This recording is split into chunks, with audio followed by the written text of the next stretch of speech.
Hello everyone. तर आज आपण आलेलो आहोत पुणे शहरातील आदिवासी संग्रहालय, ज्याला आदिवासी सांस्कृतिक संग्रहालय पण म्हणतात. आदिवासी संशोधन आणि प्रशिक्षण संस्थेचा tribal research and training institute भाग आहे. हे संग्रहालय पुणे शहरामध्ये कसबा पेठेत आहे. इथे आदिवासींच्या विविध कलाकृती, दागिने, शस्त्रे, वाद्ये, चित्रे, शिल्पे इत्यादींचं प्रदर्शन आहे. आदिवासींच्या जीवनशैलीचे, परंपरांचे आणि धार्मिक श्रद्धांचे दर्शन घडवणारे दुर्मिळ साहित्य, हस्तलिखिते, नाणी, शिक्के आणि छायाचित्रे यांचा पण इथे संग्रह आहे. यांचा उद्देश एकच आहे की आदिवासी संस्कृतीचे जतन करणे.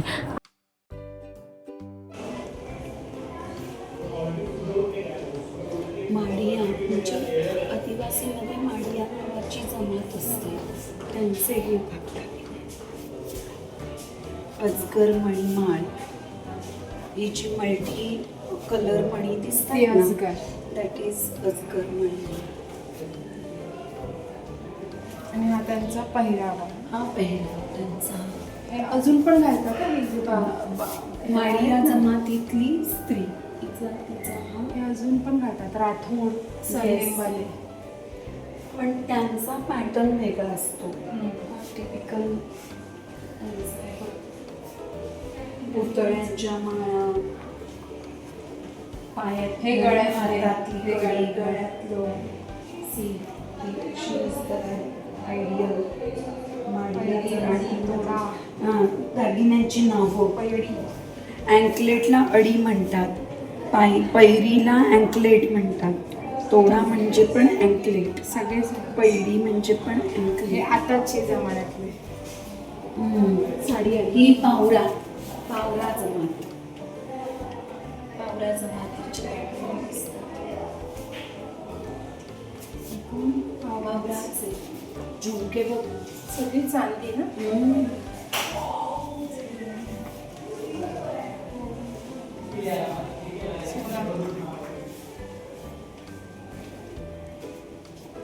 आणि काय गजळ असेल दिदी, मग कंबरपट्टा, मेखला,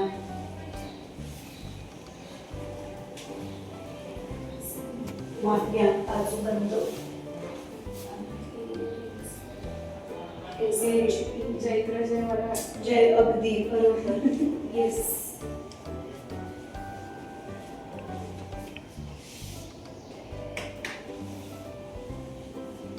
वारली, आपण पावरा बघितलो, माडिया बघितलो, आता वारली जमात तिसरी.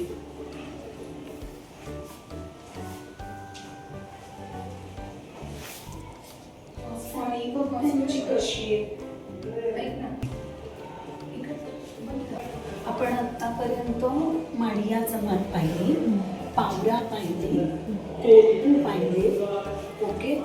आता हे वारली जमातीचे सगळे दागिने बघ, गळ्यात घालण्याचे दागिने, बाजूबंद, बांगड्या आणि प्युअर सिल्वर आहे ना हे.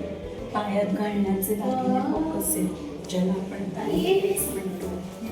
आणि हे फण्यांच्या फण्या, हे स्मिथची लाकडी फणी, वुडन कोम, त्याला ते हिचडी म्हणतात. कॉक्स, हिचडी, पुरुषांनी स्त्रियांसाठी कोरलेला कंगवा. अगो बाई, म्हणजे त्यावेळेचे पुरुष स्त्रीला असं किती द्यायचे का, कोरलेला कंगवा. सो जुत्ता काढण्यासाठी. सी किती ना.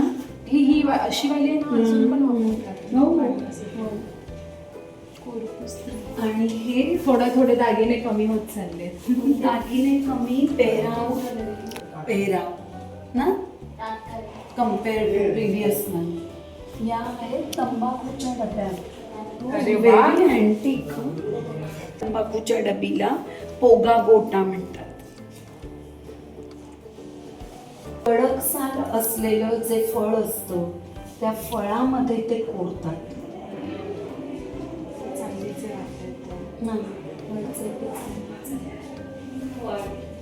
सुंदर.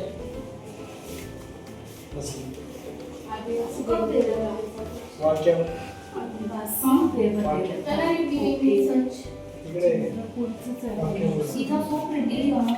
सी त्यांची पण एक विशिष्ट स्टाईल आहे बघ, देवदेवतांची ना, मुद्रा ज्या आहेत ना त्या देवदेवतांच्या, धातुशिल्प, अंबारी बघ, आणि ही हत्ती आणि हौदा.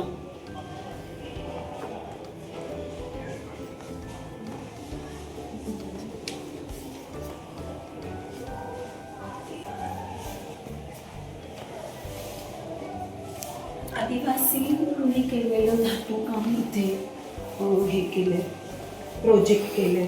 त्याच्यामध्ये त्यांचा आदिवासी नृत्याचा एक मांडचं म्हटलंय. सुंदर.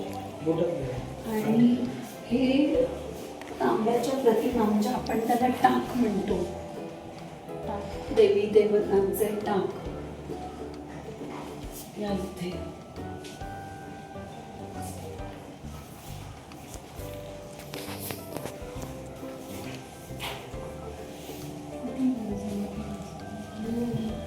आणि खंडोबा देवाची धातूच्या पृष्ठभागावर उठावदार आकृती छापून तयार केलेला टाक.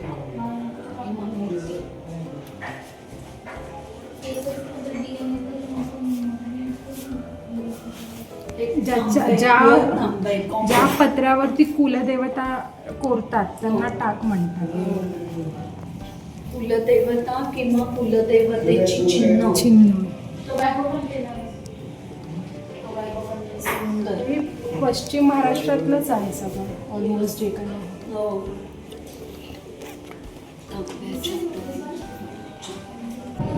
हे जे तुम्हाला कार्विंग केलेलं लाकडी स्ट्रक्चर दिसतंय ना, तर हे म्हणजे आदिवासी जमातीमध्ये कोरकू नावाची एक जमात येते. या कोरकू जमातीमध्ये ज्या नवरदेवाचं लग्न असतं त्या नवरदेवाने लग्न मंडपामध्ये हा खांब उचलून आणायचा असतो आणि त्याच्यावरती हे कार्विंग करायचं असतं. आकृत्या कोरायच्या असतात. जर आपण नीट व्यवस्थित बघितलं तर ज्या कुळाचा तो नवरदेव असतो तर त्या कुळाची जी चिन्ह असतात ती चिन्ह तो याच्यावरती प्रामुख्याने कोरतो. याला मुंढा असं संबोधलं जातं.